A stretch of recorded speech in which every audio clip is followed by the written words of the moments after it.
말씀 교독합니다. 이후에 무에다베르 손자 들라야의 아들 스마야가 두문 불출하기로 내가 그 집에 가니 그가 이르기를 그들이 너를 죽이러 올 터이니 우리가 하나님의 전으로 가서 외소 안에 머물고 그 문을 닫자. 저들이 반드시 밤에 와서 너를 죽이리라 하기로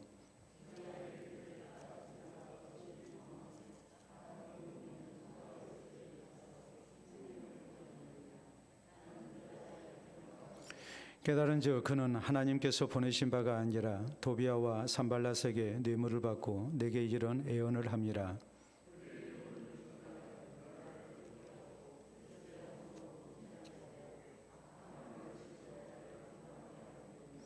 내 하나님이여 도비아와 산발랏과 여선지 노아디아와 그 남은 선지자들 곧 나를 두렵게 하고자 한 자들의 소행을 기억하옵소서 하였노라.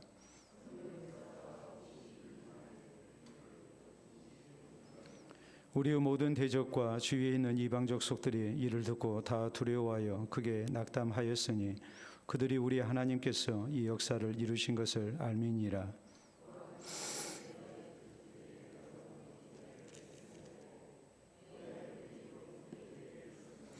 도비아는 아라의 아들 스가냐의 사이가 되었고 도비아의 아들 여호하난도 베레가의 아들 무슬람의 딸을 아내로 맞이하였으므로 유다에서 그와 동맹한 자가 많음이라.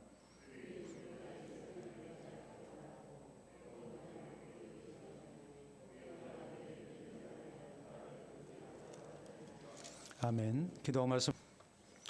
오늘 느헤미야 강의 11번째 시간입니다. 1300년대 초 이탈리아의 유명한 문인 작가인 이제 단테가 있었습니다. 이 단테가 쓴 역사에 남는 유명한 작품이 있죠. 바로 신곡이라는 작품입니다. 단테는 이 작품을 통해서 우리의 영혼이 생명에서 사망에 이르기까지 또 죽고 난 다음의 세계까지 이렇게 여러 시를 통해서 이렇게 표현을 했습니다. 그 가운데 지옥편을 보면 이 지옥편에 이제 여러 단계가 있는데 맨 지옥의 밑바닥에 누가 있느냐?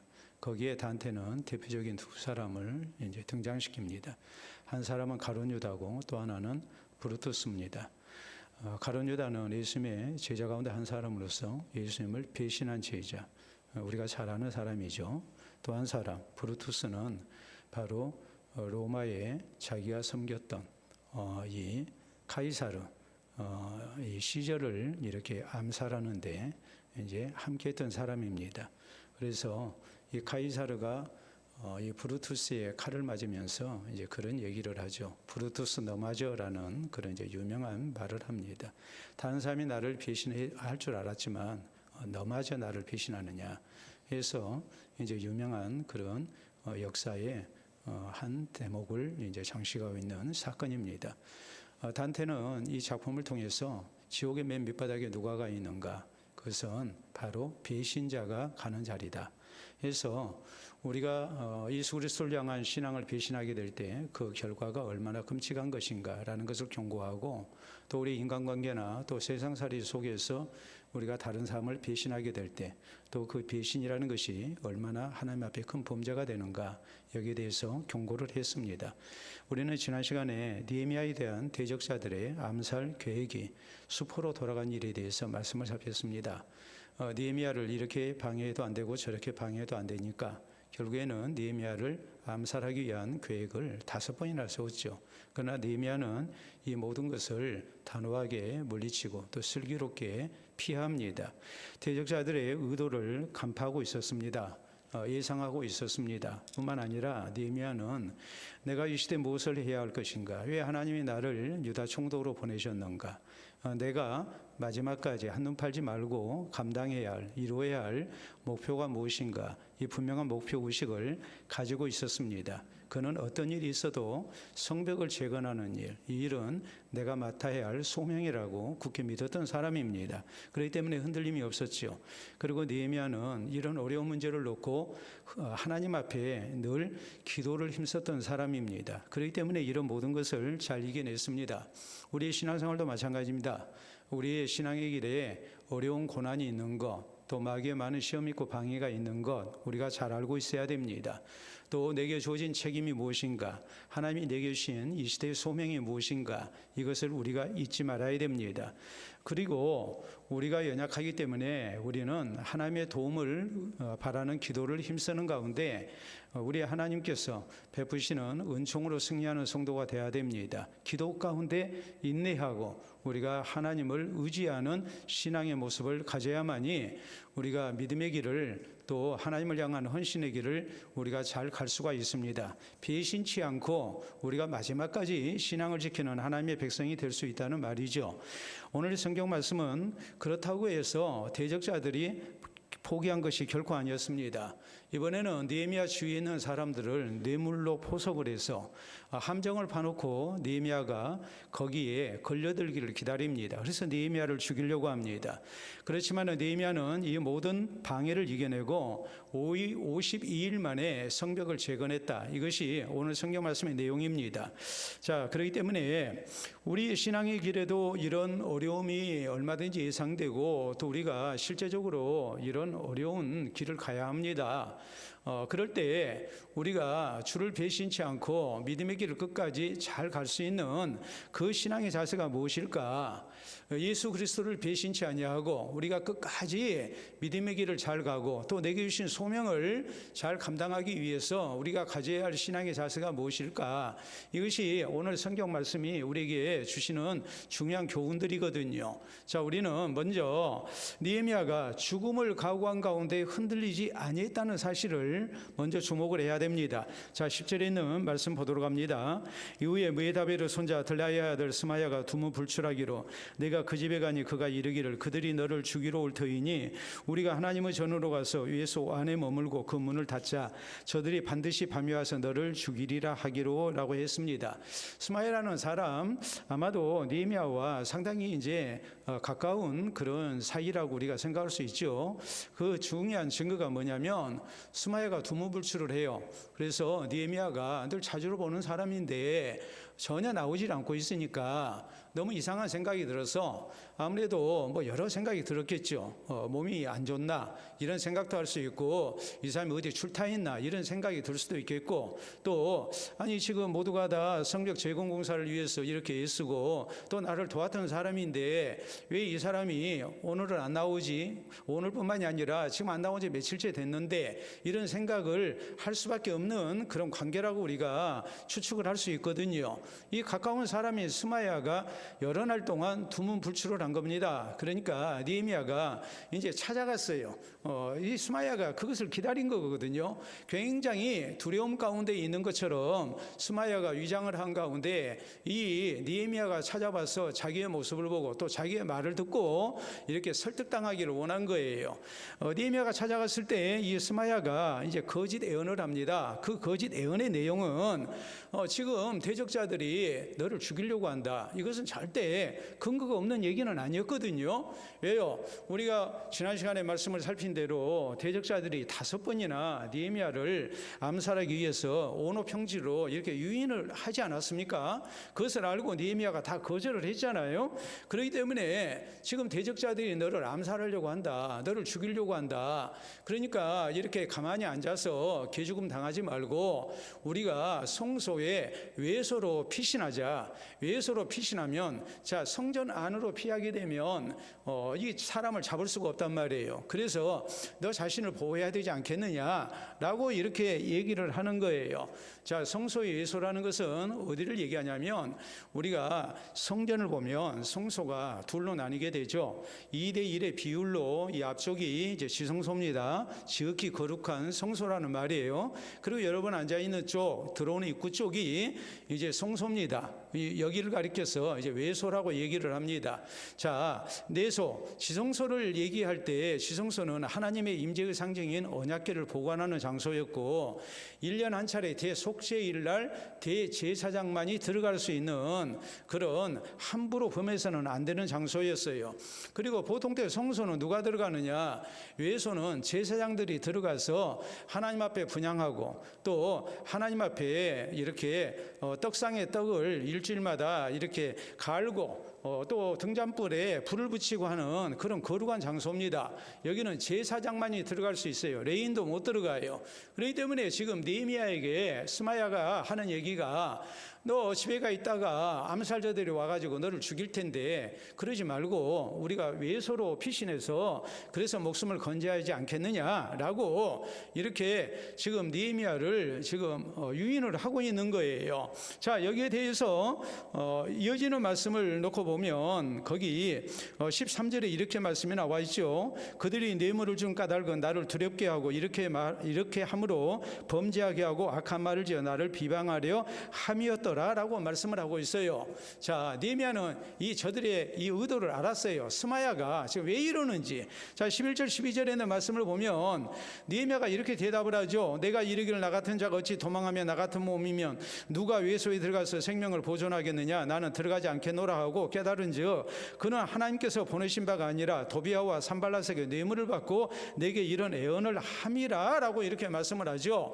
그리고 그들이 이렇게 뇌물을 준 까닭이 어디에 있느냐. 나를 두렵게 하고 또 이렇게 함으로 범죄하게 하고 악한 말을 지어 나를 비방하려 함이었느니라 라고 말씀을 합니다. 자, 느헤미야가 저희의 의도를 간파했습니다. 그리고 단호하게 거절합니다. 그가 이렇게 거절했던 이유는 저 사람이 왜 나한테 저 말을 할까? 이상하다.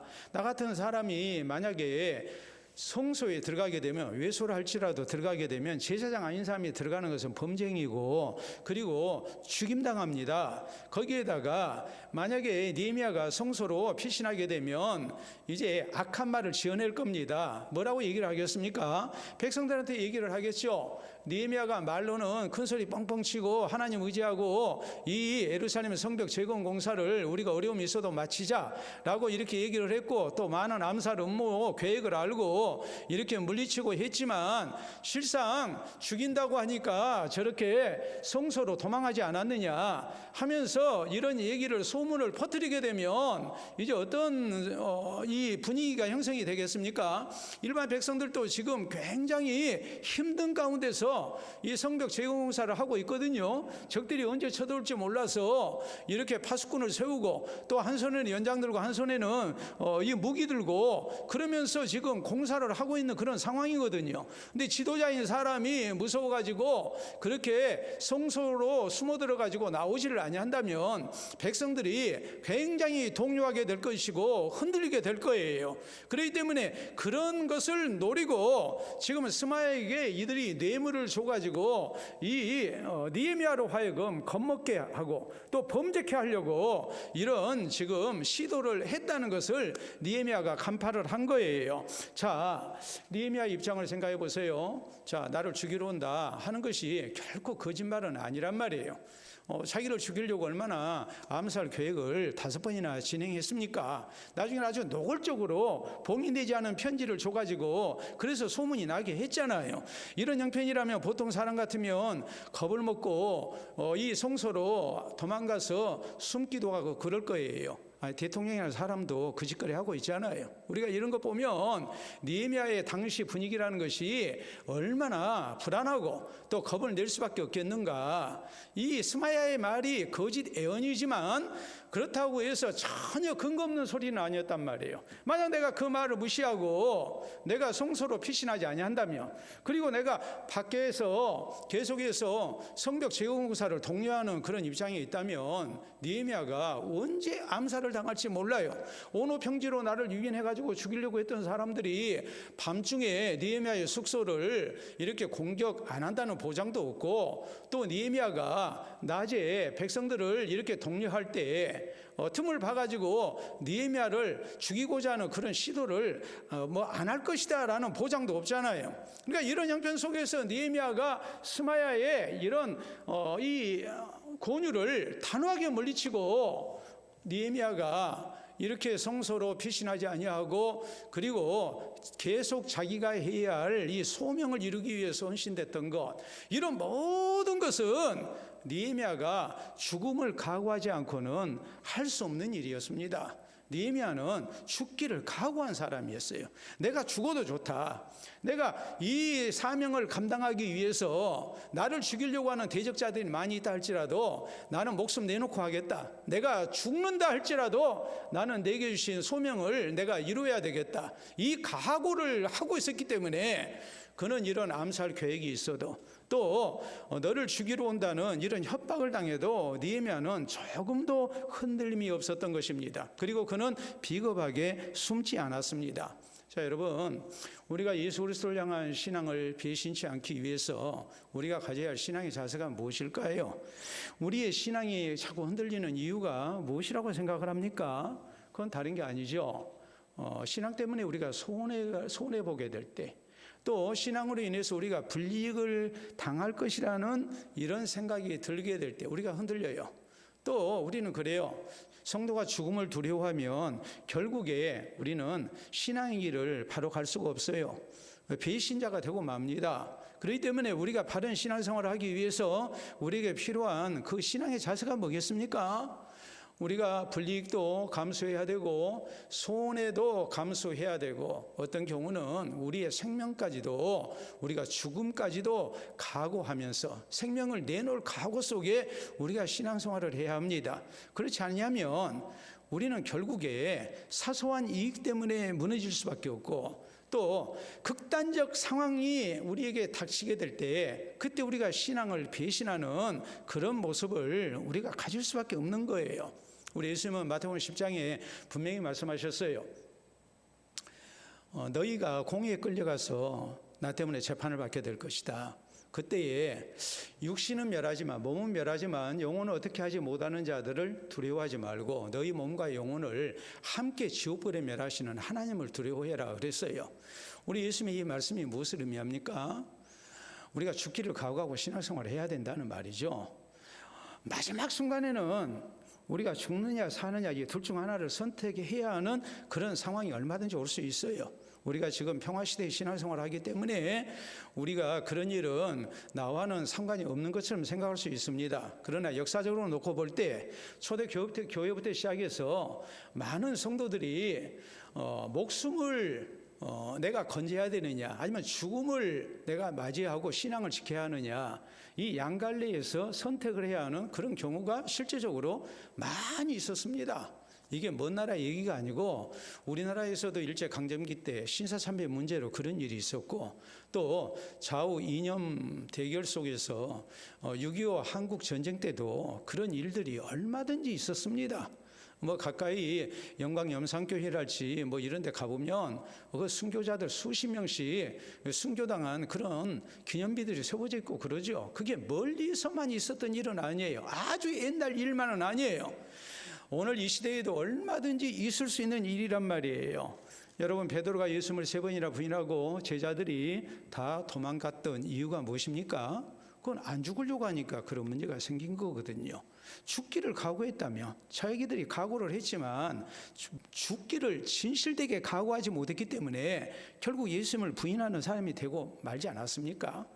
에스더가 나라와 민족을 위해서 왕에게 나아가 이제 기도하고 자기 민족을 위해서 이 왕에게 소청을 할 때에 그때 왕의 부르심이 없이 왕 앞에 나가면 죽습니다. 그런데 에스더가 뭐 합니까? 죽으면 죽으리라 하고 3일 동안 금식기도 하고 그리고 나가잖아요. 죽음을 각오하고 나간 거예요. 죽기를 각오하면 세상에 두려울 것이 없는 거란 말이에요. 여러분, 사도 바울이 그 헌신의 길을 끝까지 잘 달려갔던 그 중요한 이유가 뭐였을까요? 바울은 사도행전 20장 23절 24절에 이렇게 고백합니다. 오직 성령이 각 성에서 내게 증언하시기를 결박과 환난이 너를 기다린다 하시나 나의 달려갈 길과 주 예수께 받은 사명 곧 하나님의 은혜 복음 증언하는 일을 마치려 하면은 나의 생명조차 조금도 귀한 것을 여기지 아니하노라 그랬어요. 다른 말로 얘기하자면 죽기를 각오한 거예요. 죽기를 각오했기 때문에 이번에 예루살렘 들어가면 당신이 죽습니다 하는 성도들의 만류가 있었음에도 불구하고 바울을 막 울면서 붙들면서 예루살렘 가면 안 된다고 그러는데 바울은 죽기를 각오했기 때문에 예루살렘으로 들어가는 겁니다. 그리고 실제적으로 체포가 됐잖아요.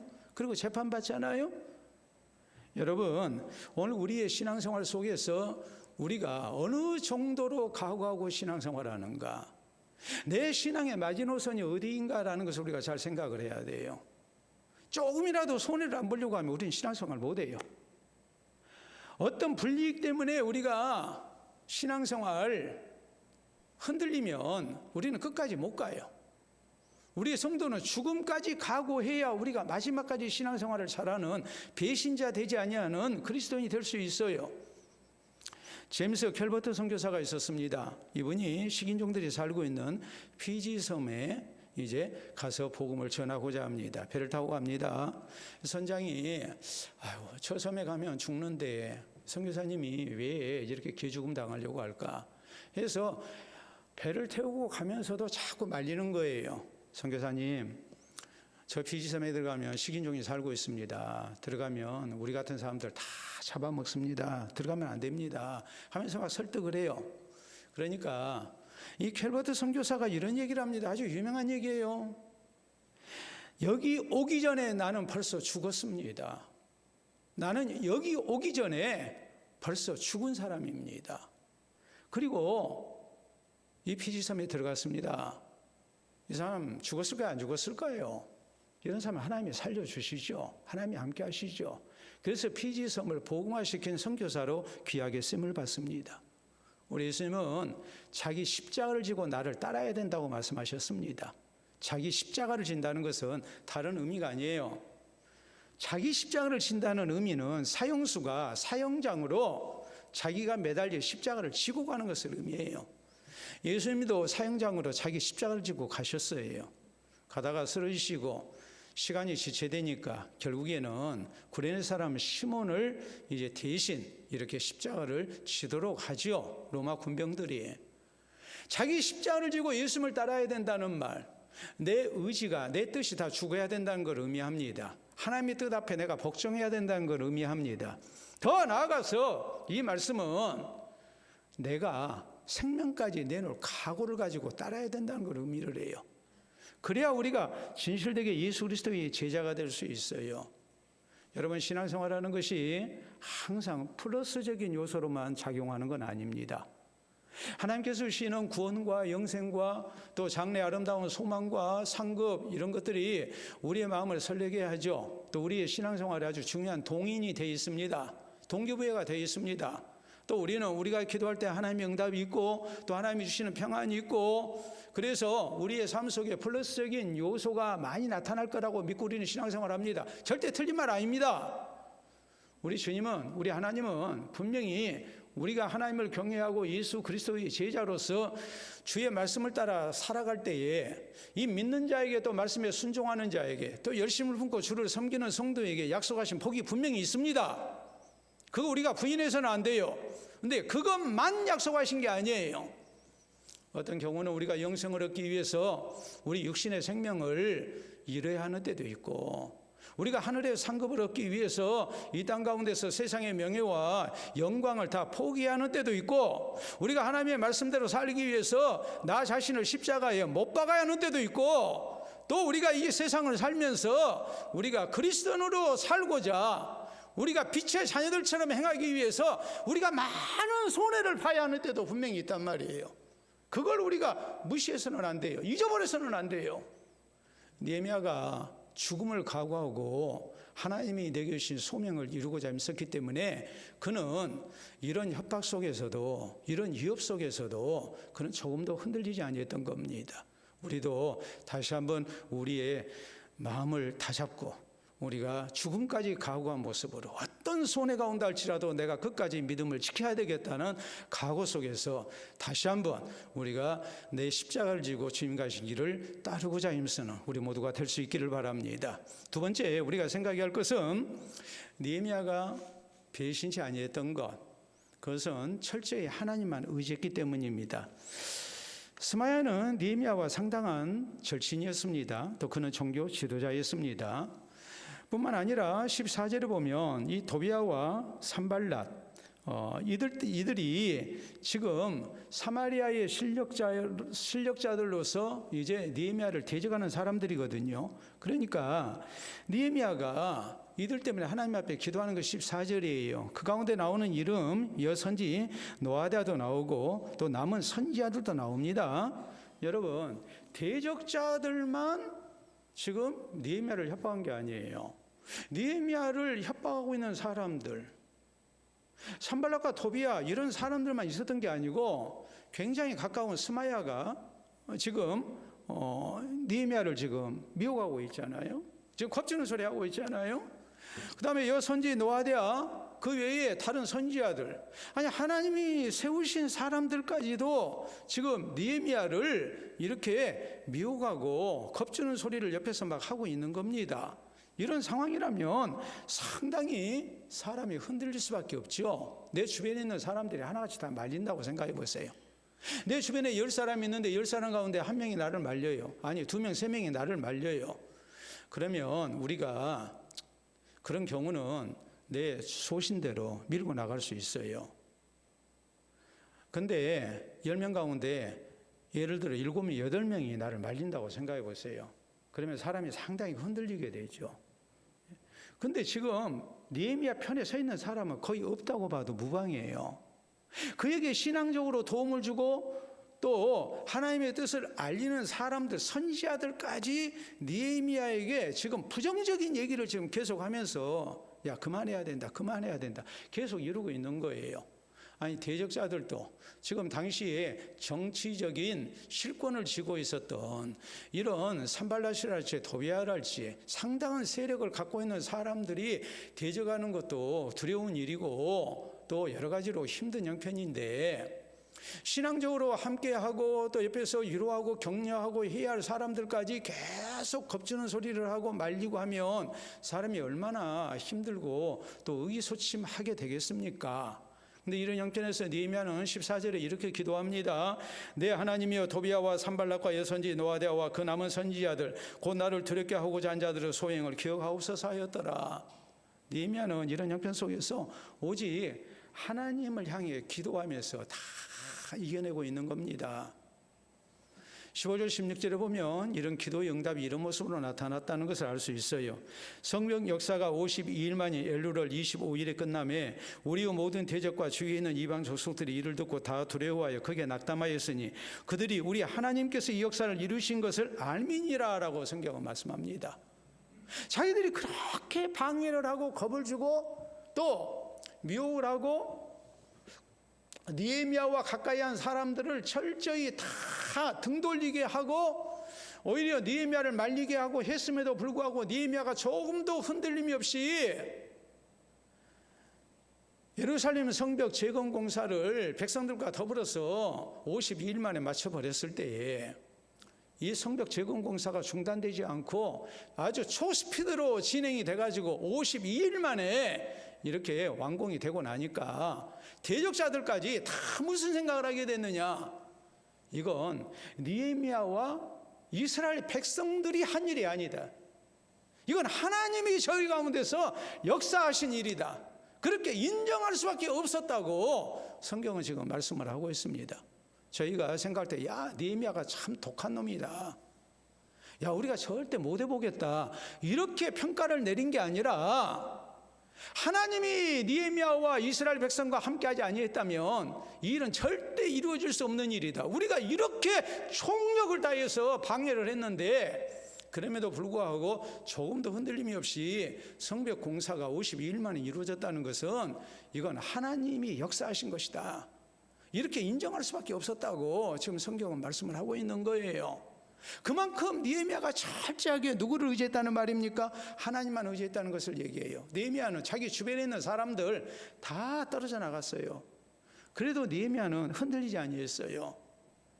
사람이 다 나를 떠나가도 누구만 같이 하시면 된다고 믿었어요? 하나님만 같이 하시면 된다. 만약에 나를 돕는 사람들이 많이 있다 할지라도 하나님이 나와 함께 하지 아니하시면 이 일은 안 된다고 믿었던 사람, 그가 바로 느헤미야였어요. 이렇게 느헤미야는 철저하게 하나님만 의지하고 이 일을 감당을 했던 것입니다. 여러분, 모세를 생각해 보세요. 모세가 이스라엘의 지도자로 이렇게 헌신됐지만 얼마나 외로운 사람이었습니까? 함께한 백성들 가운데 모세에게 반기를 들고 대든 사람들 많이 있었죠. 그것만 있었습니까? 모세 형인 아론과 미리암 누나 미리암까지도 어떤 경우는 모세를 대적했습니다. 얼마나 힘들겠습니까? 다른 사람이 나를 다 배신해도 가족은 그래서는 안 되잖아요. 모세가 얼마나 힘들어요. 근데 이런 형편에서 모세가 그 모든 것을 감당할 수 있었던 것은 모세가 사람을 보는 대신에 오직 누구를 봤기 때문입니까? 하나님을 봤기 때문이에요. 우리 예수님도 그래 하셨어요.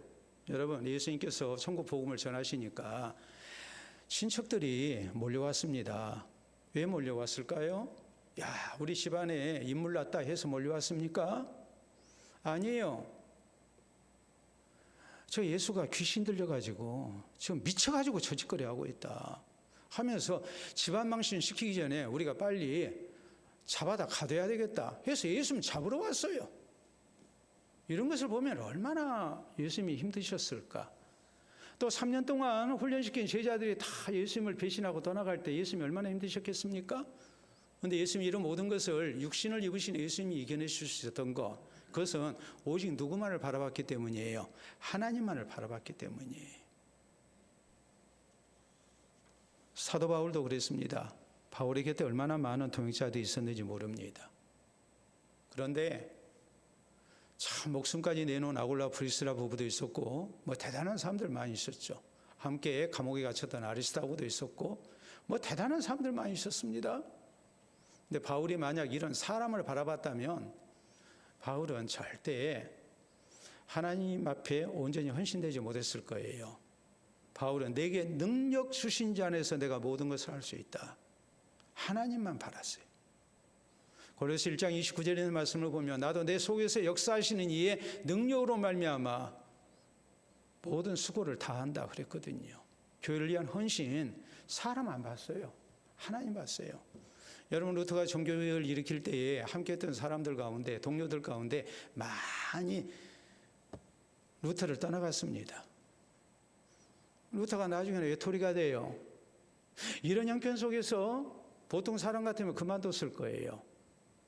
그런데 떠나간 사람들이 자기 자신을 합리화하기 위해서, 자기들의 배신을 합리화하기 위해서 흔히 하는 얘기가 뭐겠습니까? 야, 이건 승산 없는 싸움이다.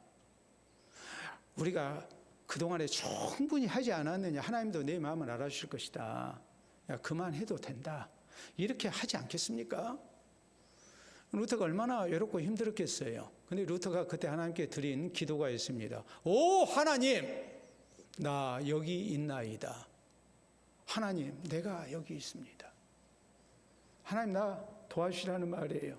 다 떠나가고 나 혼자 있습니다. 그러나 하나님은 내 곁에 계심을 믿습니다라는 말이에요. 우리 성도가 신앙으로 사는 길 결코 만만치 않습니다. 쉽지 않습니다.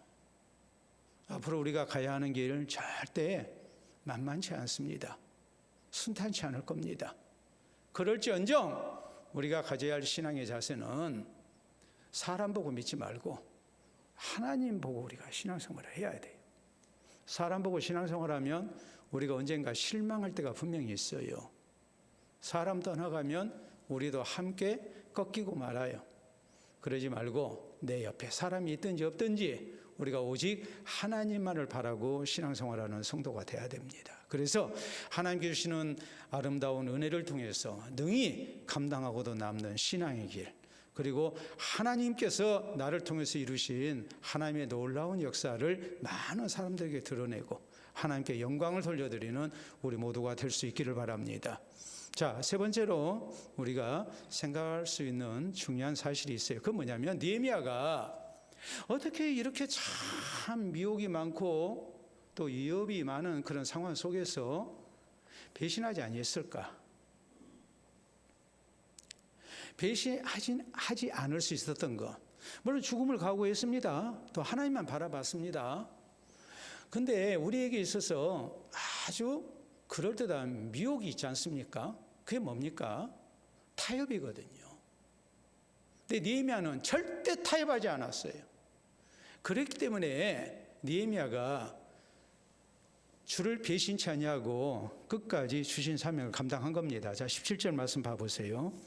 또한 그때 유다의 귀족들이 여러 번 도비야에게 편지하였고 도비야의 편지도 그들에게 이르렀으니, 이 말은 유다의 귀족들과 지금은 사마리아의 실력자인 이 산발라 도비야 이런 사람들이 서로 지금 내통하고 있다는 걸 얘기하거든요.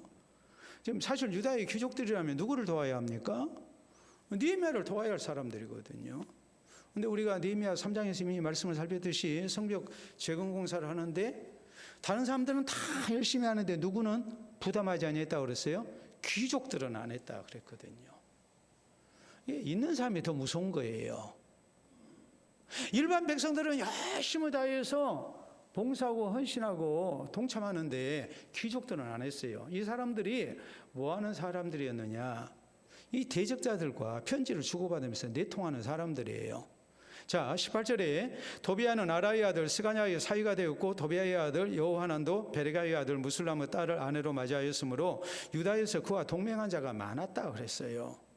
유다의 실력자들 귀족들하고 이렇게 사돈지간을 맺고 서로 왕래하면서 한 통속이 돼가지고 지금 느헤미야를 압박을 하는 겁니다. 19절, 그들이 도비야의 선행을 내 앞에 말하고 또 내 말도 그에게 전하며 도비야가 내게 편지하여 나를 두렵게 하고자 하였느니라. 여러분 보세요. 이 귀족들이 하는 일이 뭐냐면 느헤미야에게, 야, 느헤미야, 당신 도비야에 대해서 오해가 많은 것 같아. 도비야 그렇게 나쁜 사람 아니야. 도비야가 이렇게 선행도 많이 한 사람이야. 그런데 당신 도비야 그렇게 적대시해서는 안 돼. 또 도비야가 느헤미야에게 편지를 보내는 거예요. 그 편지 내용이 뭐겠습니까? 우리가 짐작할 수 있는 내용은 이거예요. 누구도 내가 알고 누구도 알고 누구도 나를 지지하고 하면서 느헤미야 주위에 있는 귀족들, 유다의 실력자들 이름을 들어가면서 이런 모든 사람들이 다 누구 편이라는 거예요? 내 편이라는 거예요. 네 편 하나도 없다.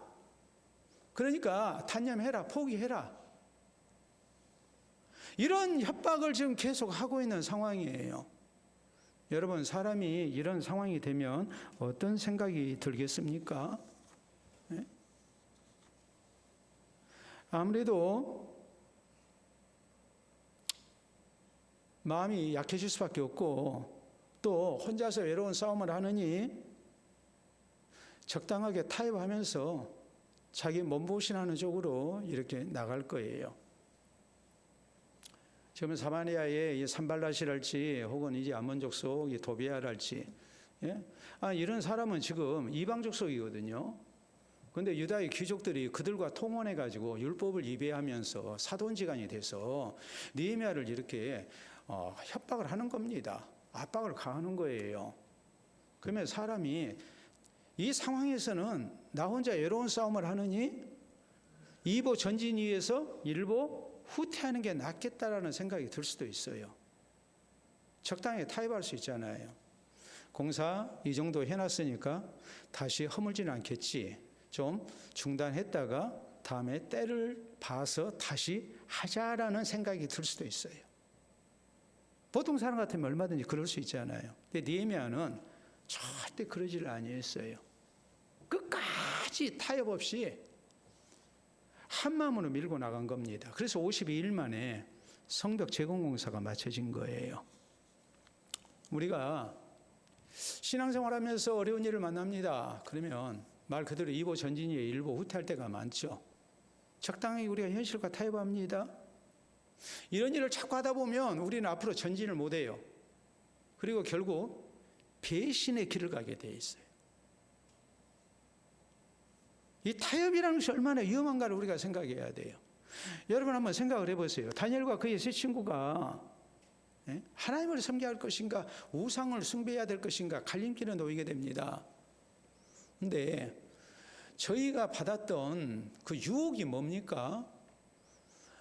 이방 왕의 신상 앞에 우상 앞에 절을 한 번만 하라는 거예요. 한 번만. 두 번도 아니고 한 번만 해라. 그러면 눈 찔끔 감고 한 번 할 수 있잖아요. 그러면서 마음속으로 하나님, 나는 절대 하나님 배신한 거 아닙니다. 난 배신 안 하겠습니다.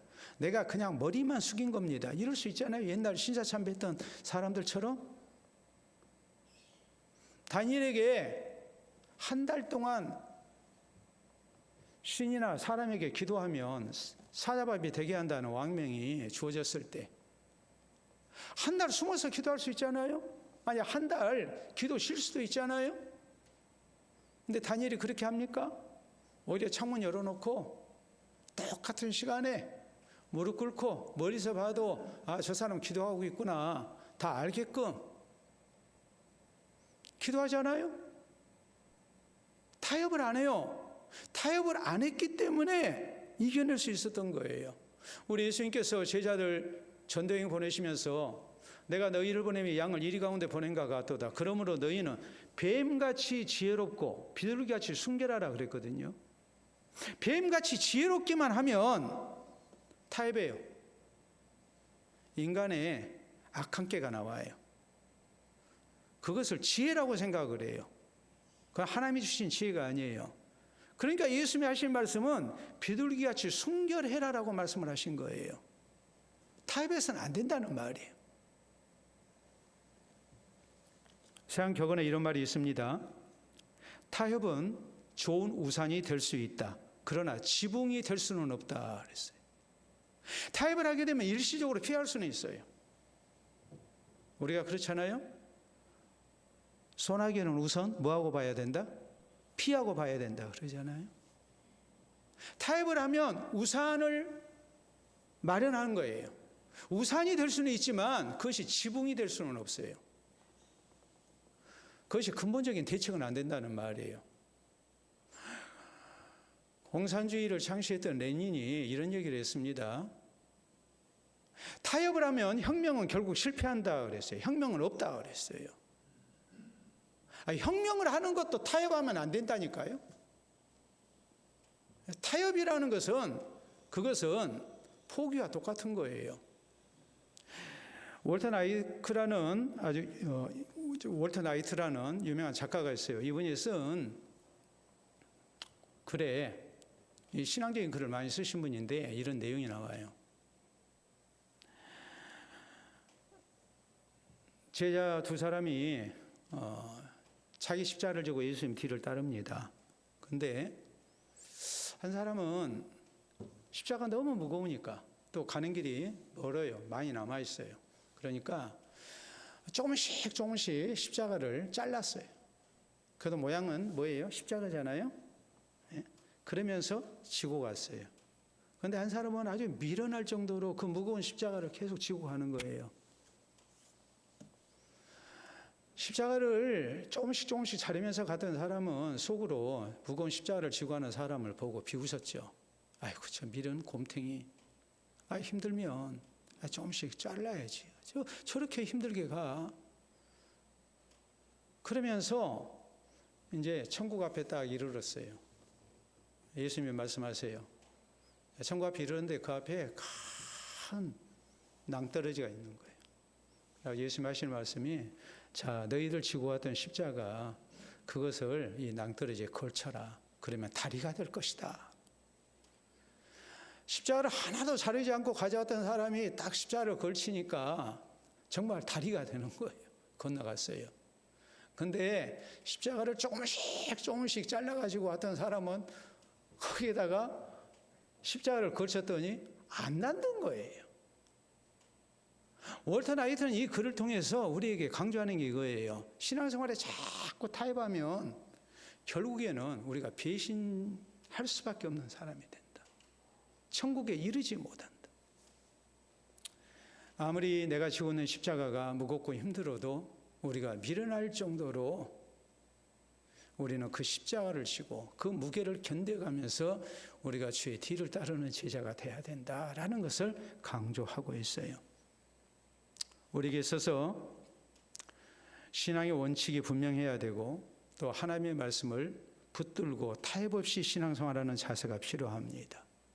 그래야 우리는 바른 신앙생활이 가능하고 배신하지 아니하는, 정말 승리하는, 또 구원에 이르는 성도가 될 수 있음을 잊지 마시기를 바랍니다.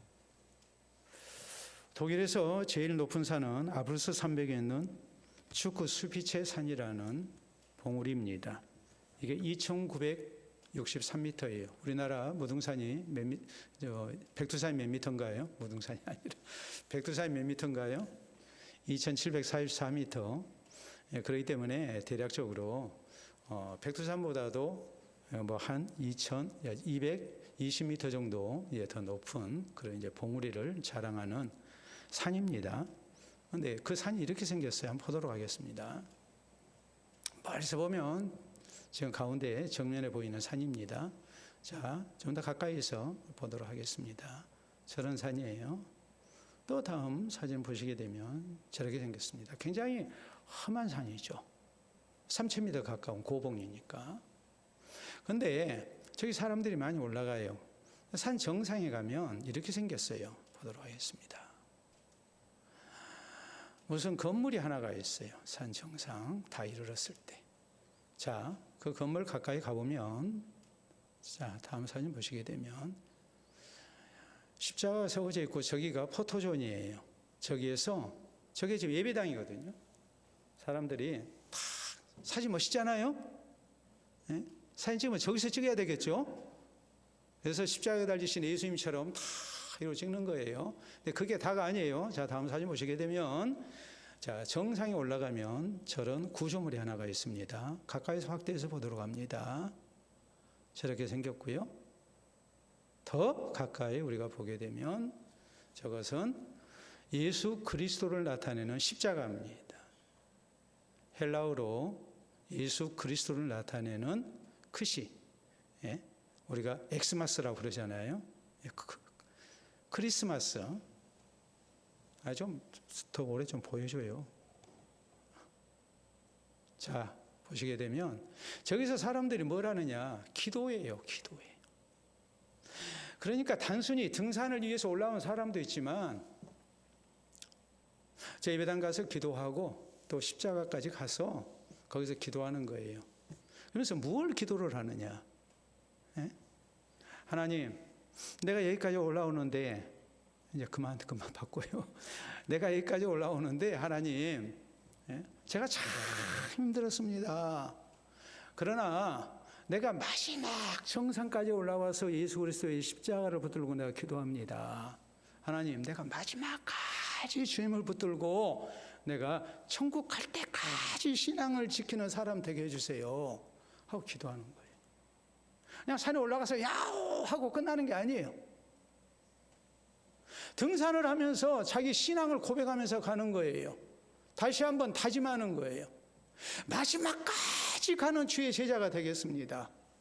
내가 아무리 힘들고 어려워도 내가 주의 십자가를 내가 바라보며 가겠습니다. 이 신앙 고백을 하는 거예요. 여러분, 우리도 오늘 다시 한번 이 신앙 고백을 해야 하지 않겠습니까? 우리 가는 길도 만만치 않습니다. 쉬운 일이 아닙니다. 느헤미야처럼 우리가 죽기를 각오하고 가는 성도가 돼야 돼요. 사람 보지 말고 우리가 오직 주님만을 바라보고 죽게 기도하며 가야 돼요. 힘드니까. 사람은 배신할 수 있으니까. 그리고 한순간도 타협해서는 안 돼요. 그래야 우리가 끝까지 신앙을 지키는 성도, 그리고 내 십자가 지고 주님 가신 길을 따르는 진짜 제자가 될 수 있어요. 오늘 주신 말씀 다시 한번 기억하면서 우리에게 신앙생활의 귀한 다짐이 다시 한번 고백될 수 있기를 바랍니다. 우리 함께 기도합니다.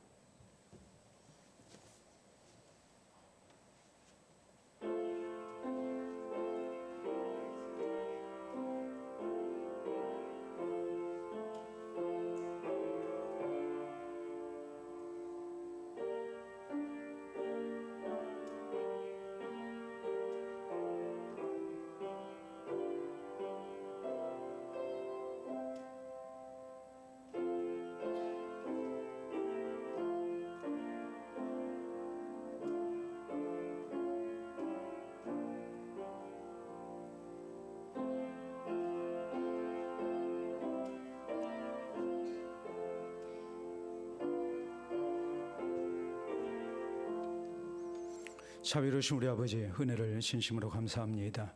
주의 사랑하는 성도들 은혜 가운데 붙드시고 또 주의 말씀을 통해 우리의 신앙생활을 다시 한번 돌아보며 새로운 각오 속에 주를 따를 것을 다짐토록 해주시니 참으로 감사합니다. 신앙길이 쉽지 아니해도 우리가 그 어떤 손해도 불리익도 죽음까지도 각오하고 가기를 원합니다. 연약한 우리를 잘 아시오니 주의 영으로 함께해 주시고 하나님 우리를 붙드시고 도와주셔서 우리가 한순간도 타협하지 않고 믿음의 길을 끝까지 잘 갈 수 있게 하시고 하나님 나라의 영생과 영광 가운데 이르는 우리 모든 성도들이 될 수 있도록 인도해 주시옵소서. 이 땅 사는 날 동안 우리를 통하여 이루고자 하신 주님의 아름다운 사역을 위해 또 귀하게 헌신되며 쓰임받는 우리들 되게 하시고 나를 통해서 이루고자 하신 주의 뜻을 온전히 이루어드리고 주님 앞에 부끄러움 없이 서는 우리 모든 성도들 될 수 있도록 인도해 주시옵소서. 예수님 이름으로 기도하옵나이다. 아멘.